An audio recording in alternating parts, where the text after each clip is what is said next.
Assalamualaikum warahmatullahi wabarakatuh. Jumpa lagi dengan saya, tutor online UT dari Setiawan MIKOM. Di dalam materi pengayaan kali ini, kita akan membahas tentang komunikasi politik. Mengapa komunikasi politik? Karena manusia adalah makhluk sosial, mampu menerapkan komunikasi secara baik untuk mengutarakan maksud kepada orang lain. Bagaimana menerapkannya ke dalam kehidupan politik? Kita ada sesuatu yang perlu dijelaskan, dan itu merupakan strategi dalam berkomunikasi secara bagus dan baik. Karena itu, komunikasi politik adalah hal yang perlu kita terapkan di kehidupan sehari-hari. Landasan teori ilmu komunikasi dan ilmu politik dimulai dari pengertian komunikasi itu sendiri.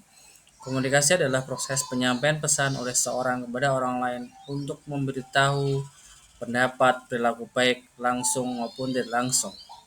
Sesuai dengan teori Harold Laswell yang mengatakan who says what in a channel to whom with what effect, yang artinya siapa yang mengatakan apa, melalui saluran mana, kepada siapa, dan pengaruhnya apa.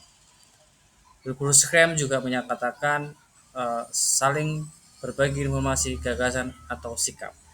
Dalam landasan teori komunikasi politik ini adalah sangat penting bagi keberlangsungan komunikasi itu sendiri. Sedangkan dalam pengertian politik itu sendiri, politik itu adalah kajian tentang kekuasaan atau seni memerintah. Rasul mengatakan who's get what, when, and how. Apa, bagaimana, dan kapan. Kemudian secara sah, Einstein menyampaikan bahwa kewenangan alokasi nilai secara otoritas itu hak adalah di penguasa. Saja langsung, Catherine menyampaikan bahwa kekuasaan dan pemegang kekuasaan seperti yang ada di negara-negara berkembang maupun negara maju, mulai dari presiden, perdana menteri, ataupun kerajaan. Nah, pengambilan keputusan kolektif ini membuat kebijakan umum untuk masyarakat secara seluruhnya. Jadi, politik di sini adalah pengambilan keputusan yang dilakukan oleh pemimpin untuk masyarakat. Sedangkan pengertian komunikasi politik itu sendiri secara sederhana, komunikasi politik adalah komunikasi yang memang melibatkan pesan-pesan politik dari komunikator kepada komunikan.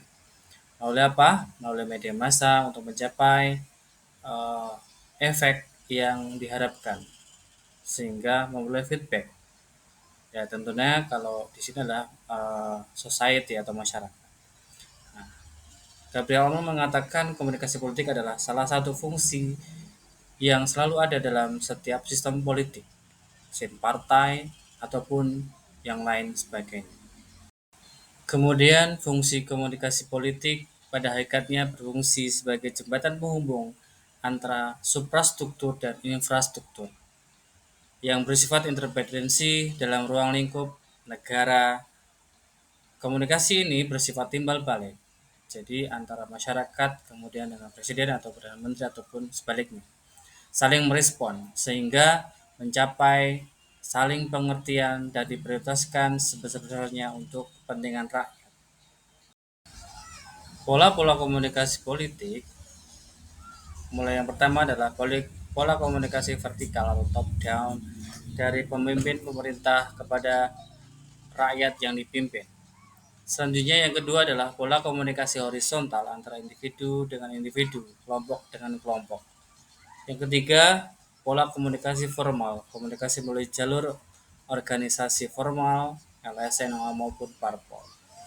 Yang keempat adalah pola komunikasi informal, itu komunikasi melalui pertemuan dan tatap muka, tidak mengikuti prosedur ataupun alur organisasi. Jadi banyak versi pola-pola komunikasi politik di negara Indonesia maupun negara yang lain. Demikian materi pengayaan yang saya sampaikan, semoga dapat menambah wawasan kalian semuanya. Wassalamualaikum warahmatullahi wabarakatuh. Selamat belajar.